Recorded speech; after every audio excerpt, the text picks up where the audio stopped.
eksternal, sementara kebijakan moneter disesuaikan agar tetap fleksibel. Pemerintah juga mengelola utang dengan hati-hati agar tidak membebani ekonomi di masa krisis.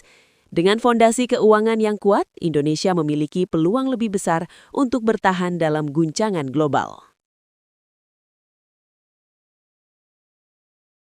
Perang dunia tidak hanya berdampak pada negara, tetapi langsung dirasakan oleh masyarakat.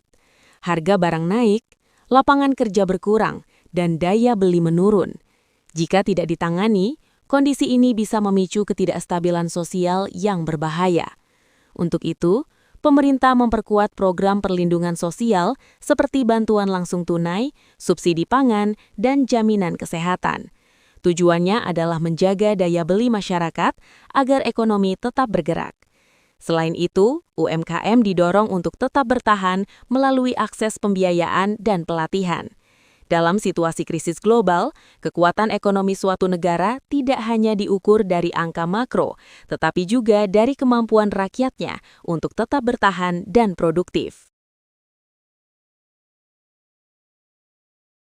Ketahanan pangan sebagai fondasi ekonomi. Dalam bayang-bayang konflik global, Indonesia memahami bahwa ancaman terbesar bukan hanya serangan militer, tetapi krisis pangan. Ketika Perang Dunia terjadi, jalur distribusi internasional bisa terputus, impor gandum terhambat, dan harga bahan pokok melonjak drastis. Karena itu, pemerintah mulai memperkuat sektor pertanian melalui program swasembada pangan. Lahan-lahan baru dibuka, teknologi pertanian modern diperkenalkan, dan petani diberi dukungan subsidi. Fokus utama adalah memastikan bahwa kebutuhan dasar masyarakat tetap terpenuhi tanpa bergantung pada impor. Dalam kondisi perang, negara yang mampu memberi makan rakyatnya sendiri akan jauh lebih stabil dibanding yang bergantung pada luar negeri.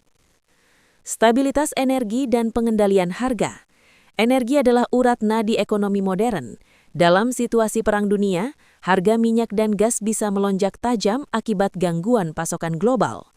Indonesia yang masih bergantung pada impor energi menghadapi resiko besar jika tidak bersiap sejak dini.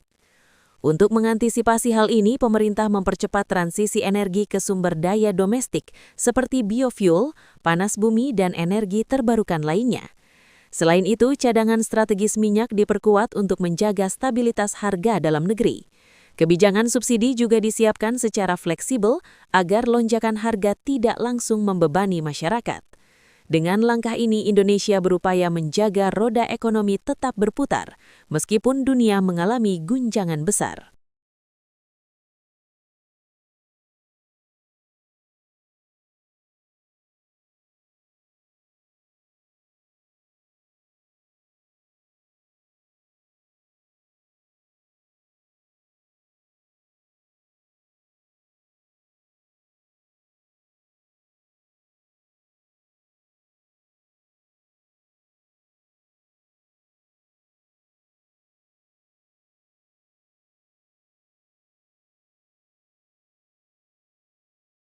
Impor bisa menjadi langka, mulai dari bahan baku industri hingga produk teknologi. Indonesia menyadari bahwa ketergantungan pada impor adalah titik lemah yang harus diperbaiki. Oleh karena itu, pemerintah mendorong hilirisasi industri dan substitusi impor. Sumber daya alam seperti nikel, bauksit, dan batu bara tidak lagi hanya diekspor mentah, tetapi diolah di dalam negeri menjadi produk bernilai tambah tinggi. Industri manufaktur diperkuat agar mampu memenuhi kebutuhan domestik. Dalam situasi perang, strategi ini menjadi penyelamat ekonomi karena produksi dalam negeri tetap berjalan tanpa tergantung pada negara lain. Narasi 4. Stabilitas keuangan dan cadangan devisa.